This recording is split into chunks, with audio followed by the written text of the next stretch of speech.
Ne quitte pas, regarde cette vidéo du début jusqu'à la fin. L'enfant est assis tranquillement, puis un serpent apparaît. Cependant, l'enfant n'a pas eu peur, il est toujours là, car il a confiance en son Dieu.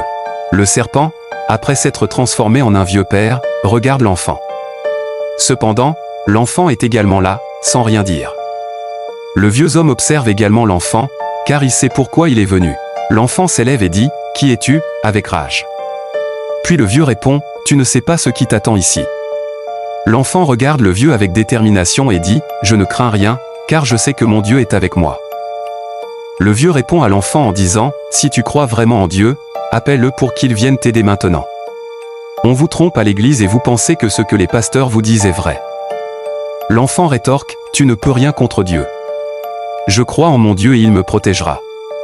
Aucune force sur cette terre ne pourra m'atteindre tant que j'ai foi en lui. » Le vieux sourit en disant avec rage, « Ce que tu veux de moi, tu vas le trouver.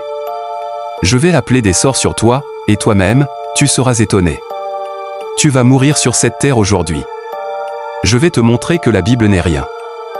Tu vas aller dire le reste chez ton Dieu, là-bas. » Puis, l'enfant répond avec foi, « Dieu a dit dans Luc 10, verset 19 qu'il nous a donné le pouvoir de marcher sur les serpents et les scorpions et sur toute la puissance de l'ennemi, et que rien ne pourra nous vaincre. » L'enfant continue de le défier, croyant en son Dieu et tenant fermement sa Bible.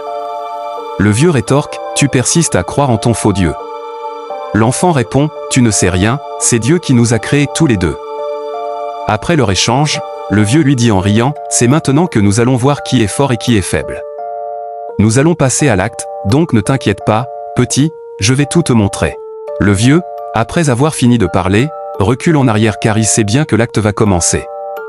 Il commence par appeler toutes ses forces, puis quelque chose de rouge apparaît.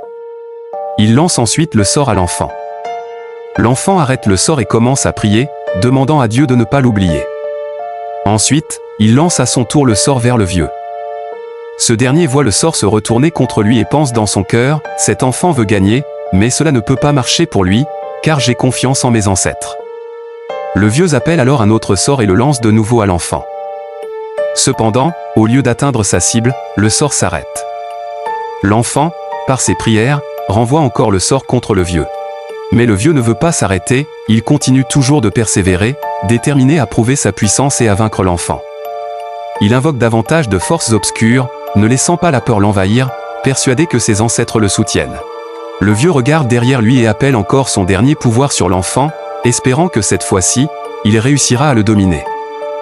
Avec une voix remplie de colère et de détermination, il concentre toute son énergie et lance le sort ultime, prêt à tout pour triompher.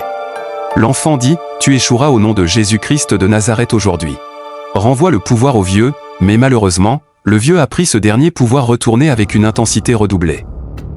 Il se sent renforcé par cette force obscurée, avec une ruse malveillante, il concentre son énergie pour riposter, convaincu qu'il peut tout détruire sur son passage, ignorant la puissance de la foi de l'enfant. Si cette vidéo t'a plu, n'oublie pas de t'abonner, de liker et de laisser ton avis en commentaire. Merci pour votre soutien.